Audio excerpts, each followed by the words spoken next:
और ये छुप छुप के बैठे हुए हैं घरों में। केकड़ा देखो वो वाला पत्थर पे, और हाँ वो भाग गया चल के।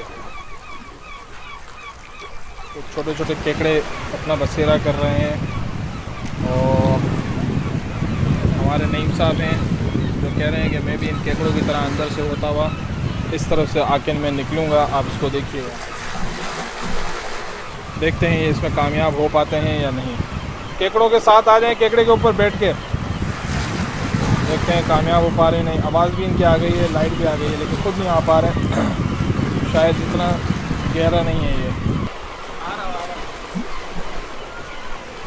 बगौल इनके आ रहा हूँ। अरे वो क्या आ रहा है, स्टिंगरे।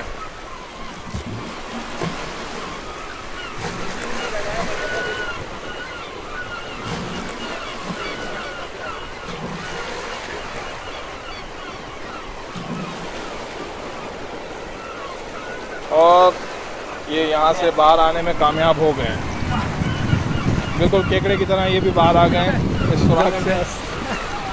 तो भाई आपको कैसा महसूस हुआ जब आप सुराख के अंदर से होकर आ रहे थे? छोटी सी जगह थी और ये ऐसा लग रहा था जैसे ये नूरानी वाला जो घर है ना जिसमें से निकल के बेहतर का दरवाज़ा है उसका जैसा लग रहा था, लेकिन फिर भी मैं आ गया हूँ। उसकी प्रैक्टिस की है अभी वहाँ लाल शाहबाज कलंदर या पता नहीं कहाँ जहाँ पर है वहाँ जाने के लिए तैयार हो चुके हैं। ये प्रैक्टिस कर रहे थे यहाँ पे। उससे ज़्यादा ये ज़्यादा भयानक है। वो तो ये है कि बस सारे आदमी होते हैं, सबको घुस जाओ अंदर। तभी देखो मैं वहाँ से आया हूँ, पानी भी था, केकड़े भी थे। पहला आदमी होगा जिसने ये ऐसी हरकत की है।